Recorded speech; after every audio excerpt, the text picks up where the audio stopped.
시청자 여러분들 안녕하세요. MG가 묻고 욱쌤이 답하다의 정욱식입니다. 자, 오늘의 주제는 뭘까요? 요즘 핫 이슈죠. 한국의 핵무장에 대해서 살펴보는 시간을 갖도록 하겠습니다. 한반도 비핵화가 불가능해졌으니 우리도 핵무장을 해야 하는 것 아닌가요? 네, 우리도 핵무기를 가져야 된다라고 하는 주장의 가장 큰 근거는 한반도 비핵화가 사실상 물 건너갔으니 오히려 북한이 핵무기를 더 많이 만들고 있으니 우리도 핵무기를 가져야 된다라는 주장인데요. 제 의견을 말씀을 드리면 한반도 비핵화가 거의 불가능해졌다라는 진단엔 동의를 합니다. 이것과 관련해서 제가 2018년 가을에 비핵화의 최후라는 책을 통해서 안타깝게도 한반도 평화와 비핵화가 실현될 가능성은 매우 낮다라고 그때 전망을 한 적이 있습니다. 그 이후로 상황은 더 어려워졌죠. 특히 이제 2020년을 거치면서 북한이 안보는 핵으로, 경제는 자력 경쟁으로, 외교는 중국과 러시아 중심으로 가겠다라고 하는 그런 기조를 분명히 해오고 있기 때문에 비핵화가 거의 불가능해졌다라는 진단에는 안타깝지만 동의를 합니다. 한국의 핵무장에 북한은 어떤 반응을 할까요? 또 이제 핵무장을 주장하시는 분들은 그런 주장을 합니다. 한국도 핵무기를 개발을 하면 거기에 두려움을 느낀 북한이 핵군축 협상이나 혹은 비핵화 회담에 나올 것이다 라고 이렇게 주장을 하고 있는데요. 북한이 어떻게 나올지는 뭐 지금 상황에서는 알 수가 없죠. 다만 북한이 정말 핵무장론자들이 주장하는 것처럼 한국과 핵 군비 경쟁을 벌이는 것이 굉장히 무모한 일이다 라고 생각을 하고 핵군축 협상이나 비핵화 협상에 나올 가능성이 과연 높을까? 이것과 관련해 우리가 한번 생각을 해볼 지점은 일단 팩트를 보면 북한은 세계 최강의 핵보유국인 미국의 위협에 대해서 그거에 대해서 비핵화를 선택하거나 혹은 뭐 미국의 위협에 굴복을 하고 하면서 살려달라고 애원을 하거나 이런 선택을 하지 않고 오히려 핵무력 강화로 맞서 왔다라고 하는 게 역사적인 사실입니다. 그렇다고 한다면 핵무장론자들의 기대와는 반대로 한국이 핵무기 개발에 본격적으로 나서면 북한이 핵무기를 더더욱더 많이 만들고 그리고 유사시 그 핵무기를 사용할 군사적 태세를 더 강화시킬 가능성은 없는가? 오히려 그럴 가능성이 더 높지 않은가? 그렇다고 한다면 한반도에서의 핵전쟁 위기가 일종의 뉴 노멀이 되는 최악의 시나리오가 도래할 가능성은 없는가? 이런 부분도 우리가 한번 좀 생각을 해봐야겠죠. 만약 한국이 핵무장을 한다면 미국의 반응은 어떨까요? 그러니까 핵무장론자들이 주장을 하는 건 우리가 미국을 잘 설득을 하면 미국도 무기를 해줄 거다 이렇게 이제 주장을 하고 있어요. 예. 그렇지만 이제 두 가지 측면을 한번 볼 필요가 있을 것 같습니다. 일단 미국이 한국의 핵무장을 달가워하지는 않겠죠. 예. 동시에 그렇다고 한국이 핵무장에 나선다고 해서 뭐 한미동맹을 파기하거나 주한미군을 철수하거나 또 한국에 아주 강력한 경제 제재를 가하거나 이러기도 쉽지 않을 수 있어요. 왜냐하면 한국은 미국한테도 매우 중요한 안보적인 측면에서뿐만 아니라 경제적, 외교적 또 가치의 측면에서 볼 때 매우 중요한 동맹국이기 때문에 한국을 쉽게 포기하지도 않을 겁니다. 자, 그러면 한국의 핵무장이 달갑지 않다. 근데 한국을 쉽게 포기할 수 없다. 라고 한다면 미국은 어떤 선택을 할까요? 아마도 한국을 만류하려고 하겠죠. 말리려고 하겠죠. 예. 그럼 여기서 중요한 거는 미국이 그럴 힘을 갖고 있느냐. 한국의 핵무장을 만류하거나 그래도 고집을 부린다고 한다면 그거를 저지할 힘을 갖고 있느냐라는 게 이제 굉장히 중요한 포인트겠죠. 근데 일단 한국이 사용 핵 연료를 재처리해서 핵무기 물질인 플루토늄을 추출하려면 한미 원자력 협정을 개정해야 됩니다. 예. 개정을 해야 되는데 미국이 동의를 해주지 않는 방식이 있겠죠. 네. 이런 방식이 있을 수 있고, 그러면 한국이 그 한미 원자력 협정 개정 여부 관계없이 미국이 개정에 동의하지 않더라도 한국이 그거 관계없이 핵무장에 나설 경우에, 그럴 경우에 미국 대통령은 어떻게 나올까요? 뭐 한국 대통령한테 전화를 걸거나 아니면 특사를 보내거나 아니면 직접 만나가지고 이런 식으로 얘기를 하겠죠.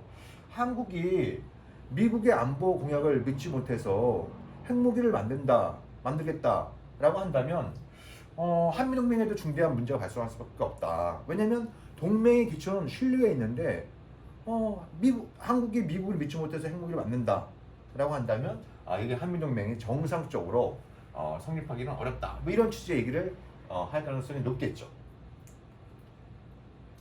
그래도 한국이 고집을 꺾지 않는다면 미국은 다양한 또 압박의 수단을 갖고 있습니다.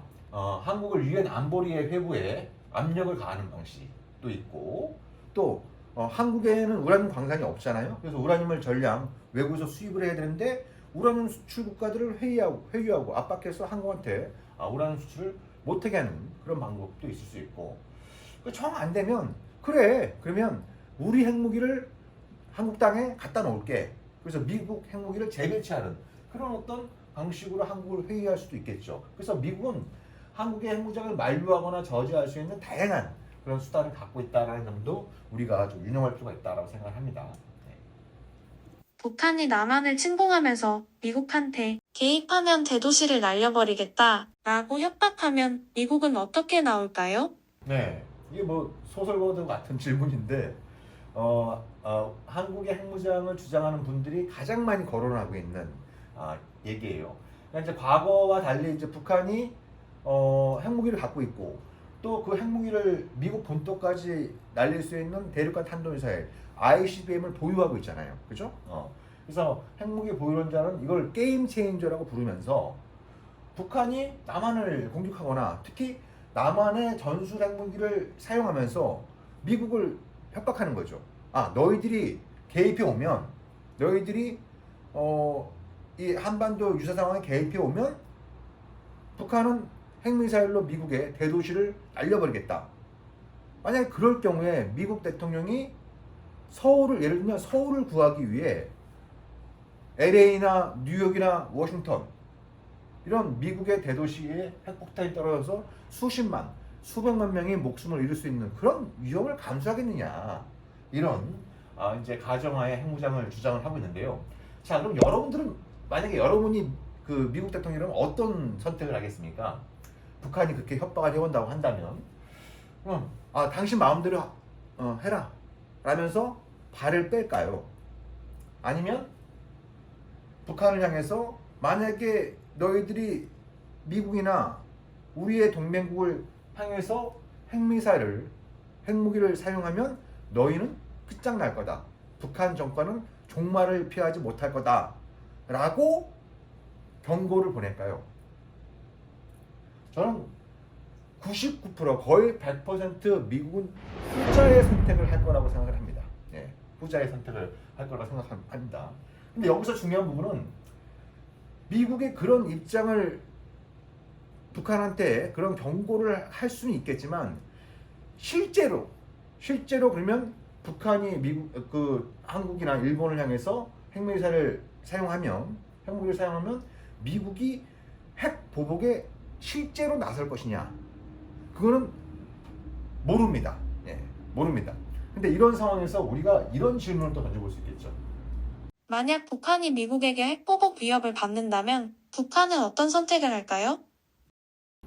자, 그러니까 핵무장을 주장하시는 분들이 이 질문을 한번 떠올려 볼 필요가 있습니다. 만약에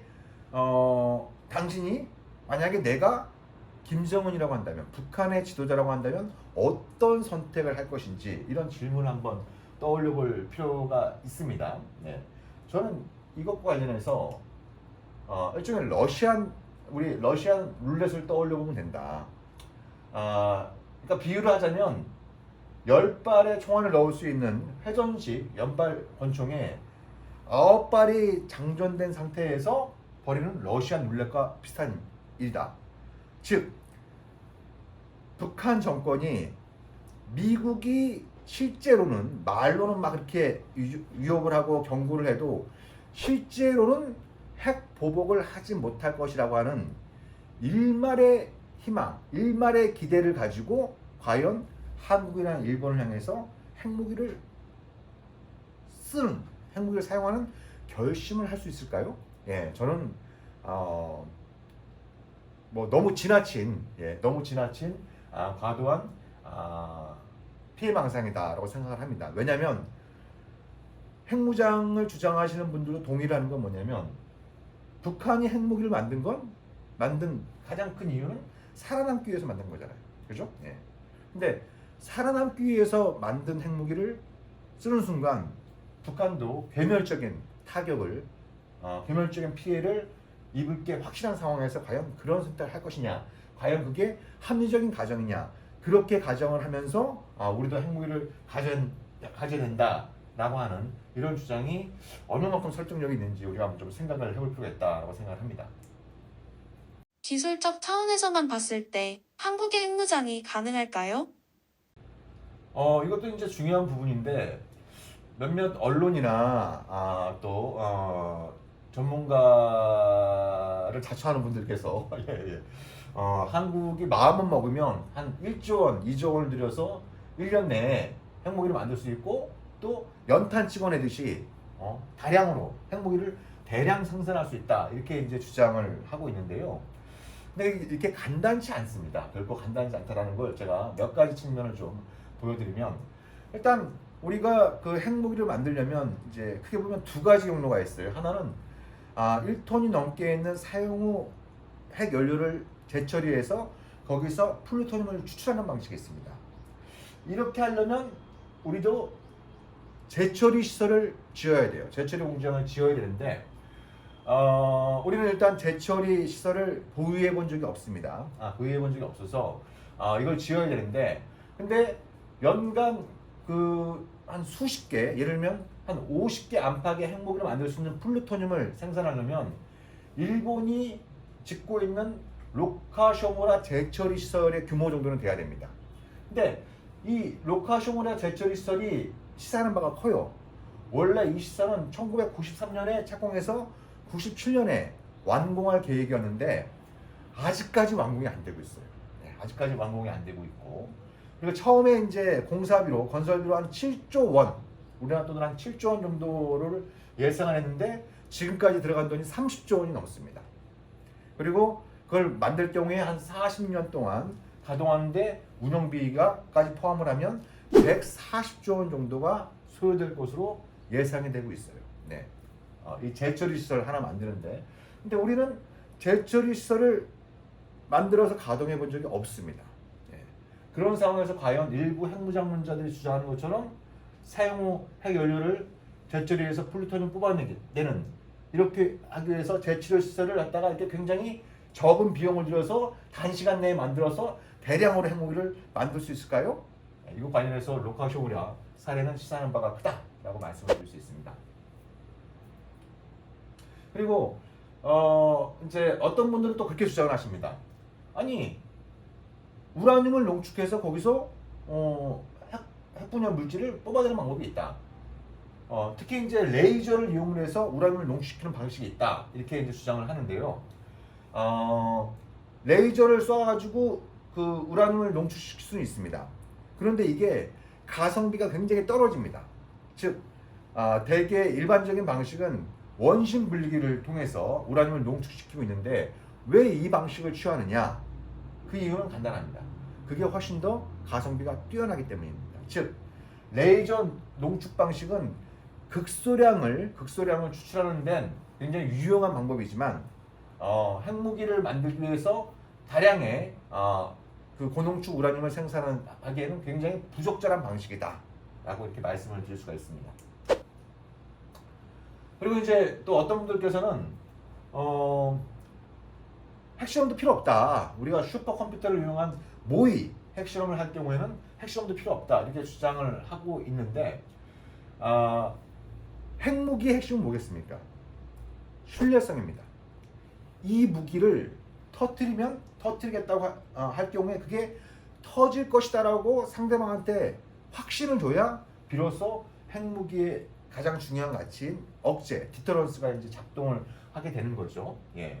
그래서 전 세계 많은 나라들이 핵보유국들이 핵실험을 한 이유는 한편으로는 그 핵실험을 통해서 데이터를 추적하고 다른 한편은 적대국한테 야 이게 터진다라고 하는 걸 보여주는 거예요. 예. 그래야 상대방이 나를 공격하지 못한다라고 하는 그런 어떤 생각을 가질 수 있는 것이죠.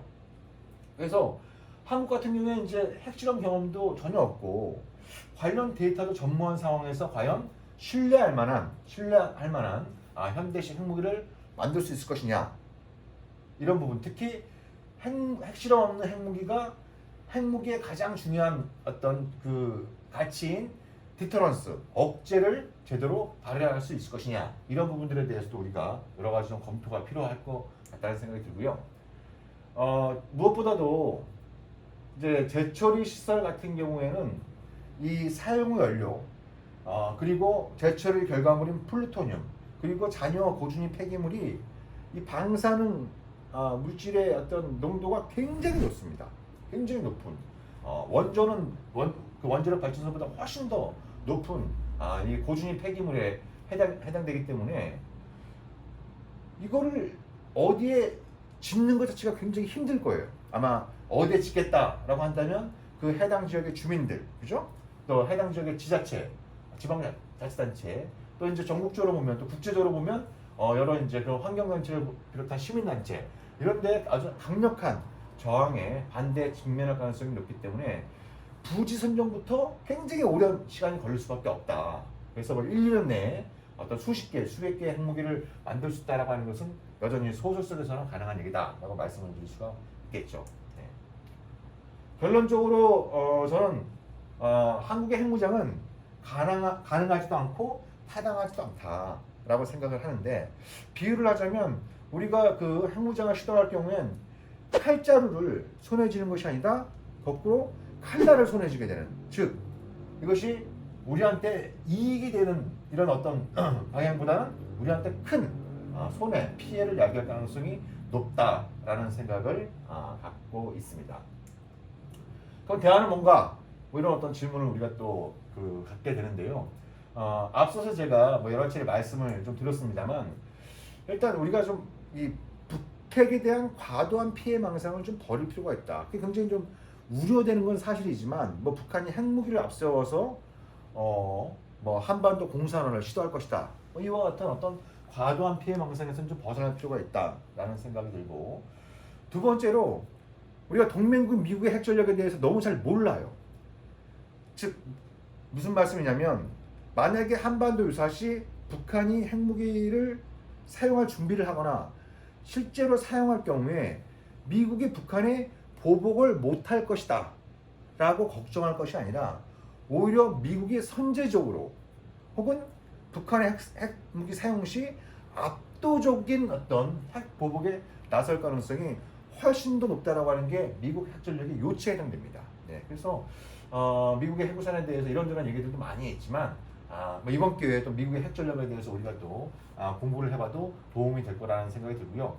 그리고 핵에는 핵이다, 이것도 너무 지나치게 이제 좀 뭔가 핵무장을 정당화하기 위한 그런 어떤 담론이라고 볼 수 있을 텐데, 한국의 비핵 첨단 무기 능력도 굉장히 강해졌습니다. 굉장히 강해져 있는 그런 상황이기 때문에 우리의 어떤 능력, 또 세계 최강의 미국과 동맹을 맺고 있는 그런 상황, 그리고 또 일본과 군사협력을 뭐 저는 반대를 하고 있습니다만 또 군사협력이 강화되고 있는 이런 상황들을 종합해 본다고 한다면, 우리가 어떤 그 북핵에 대해서 두려움을 느끼고 있는, 그러니까 우리가 천문학적인 그 국방비를 들여서 첨단 무기를 들여오고 있고, 또 세계 최강의 미국과 동맹이 강화되고 있고, 또 세계 5위의 군사를 갖고 있는 일본과도 군사협력을 강화시키고 있는데 왜 계속 불안하다고 얘기하는 것인가? 과연 그게 군사력이 약해서, 동맹이 약해서 그런 것인가? 혹은 다른 이유가 있는 것인가? 이런 것들에 대해서도 우리가 좀 생각을 해볼 필요가 있겠습니다. 그래서 북핵 대처의 출발점은 북한도 좀 우리가 좀 객관적이고 냉정하게 이해할 필요가 있고, 또 우리 자신도 좀 더 정확히 이해할 필요가 있다라는 생각이 들고요. 그리고 또 때로는 좀 역지사지의 태도도 필요할 것 같아요.